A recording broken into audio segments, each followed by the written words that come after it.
CNN is catching a lot of heat over its coverage on inflation. To be fair to CNN though, there's been a lot of alarmist coverage regarding inflation for months and months now.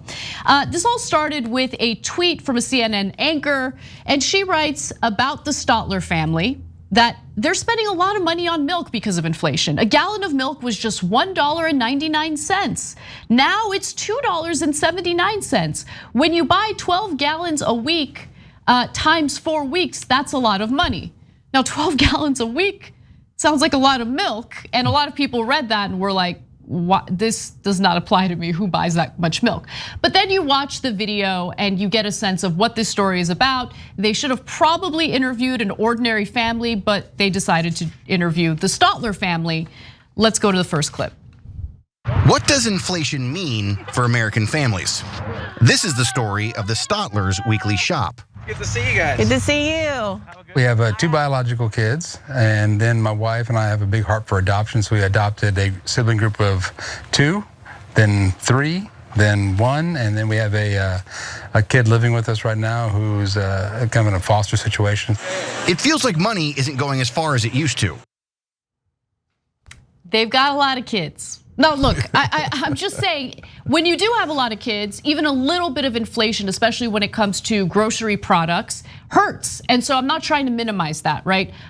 This is more a commentary about CNN's coverage, because I feel like they went out of their way to find a family that has like 10 kids to really emphasize the issue of inflation. And by the way, they should have done a lot of fact checking in this segment because they got a lot of things wrong. We'll get to that in just a second, but Cenk, jump in. The real facts on inflation are the important part here, but it is kind of amusing that they're like, on our count, it was 10 kids that he listed off, right?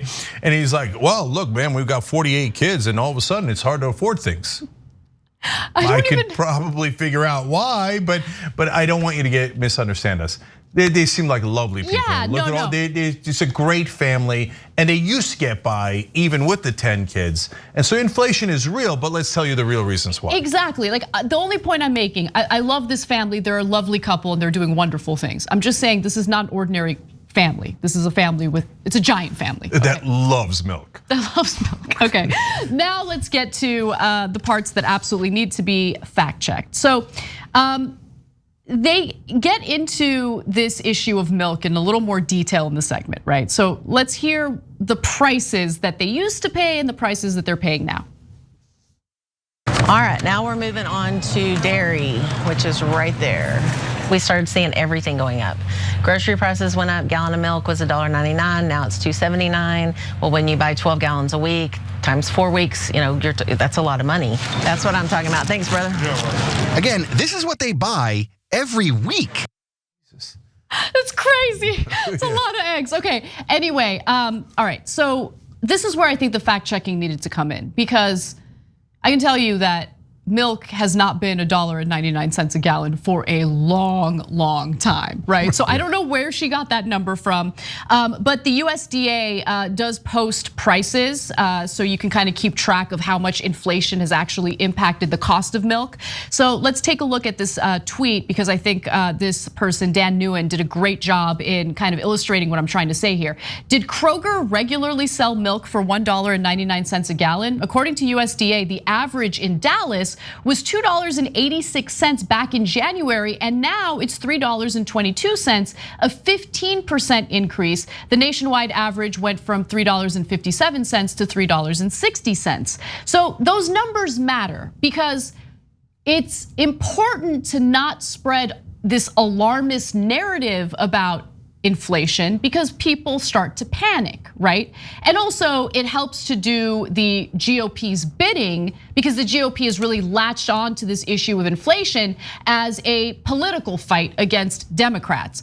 But Democrats, no one party is solely responsible for what's happening with inflation. We'll get to the reasons for inflation in just a second.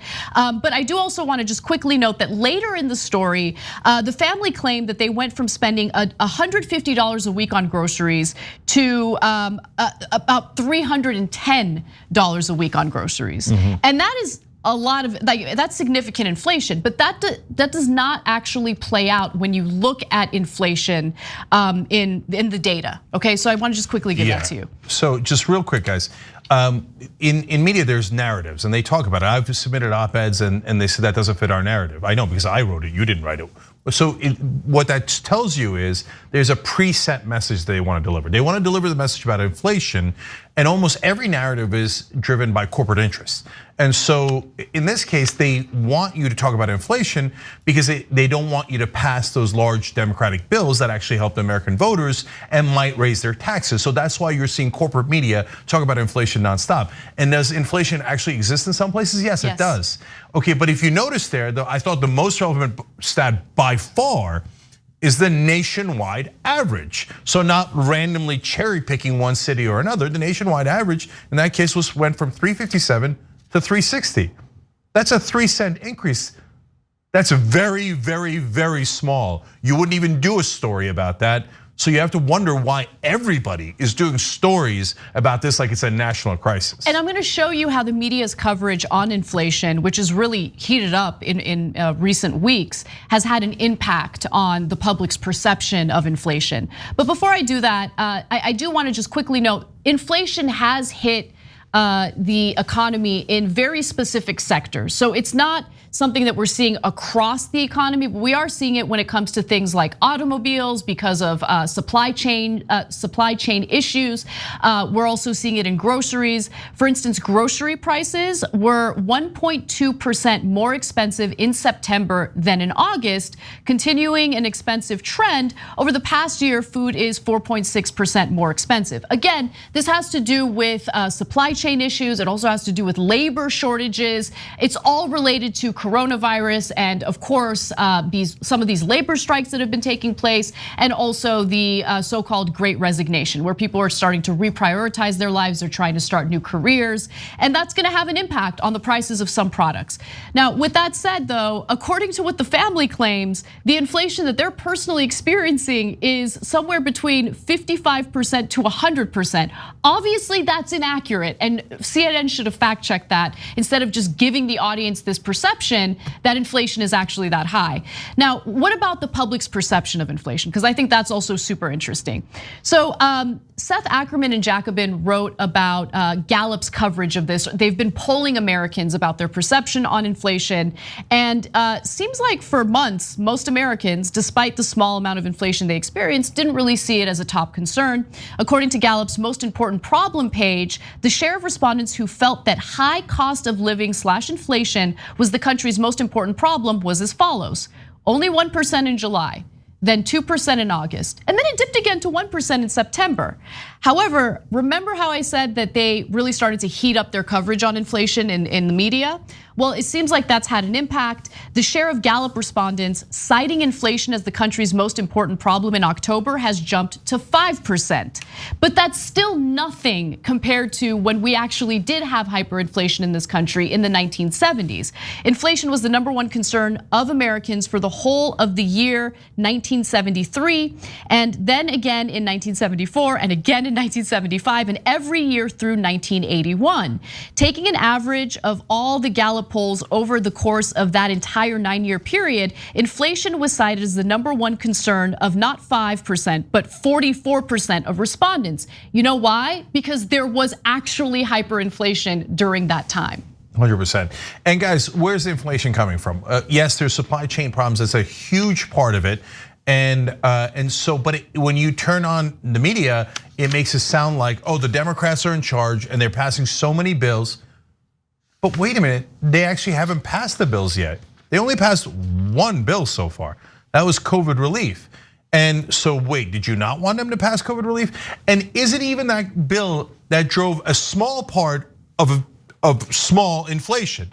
No, the #1 thing that drove the inflation was the Fed printing so much money to give to corporations. Yes, and banks. And so the oversupply of money that the Fed printed in the beginning of the COVID crisis and just handed out to banks and giant corporations is what caused the inflation that you're seeing now. Now, that's a verifiable fact. You can check it with any economist, right? How often did you see that in mainstream media? Barely. I've seen it 0 times. And look, the Federal Reserve under the leadership of Jerome Powell kept claiming that no, because they kept getting asked about whether they're going to taper their so-called quantitative easing. That's the monetary policy that they're doing where they just provide liquidity to banks and corporations. And they didn't want to taper it, right? Because when you do taper it, it hits the stock market specifically.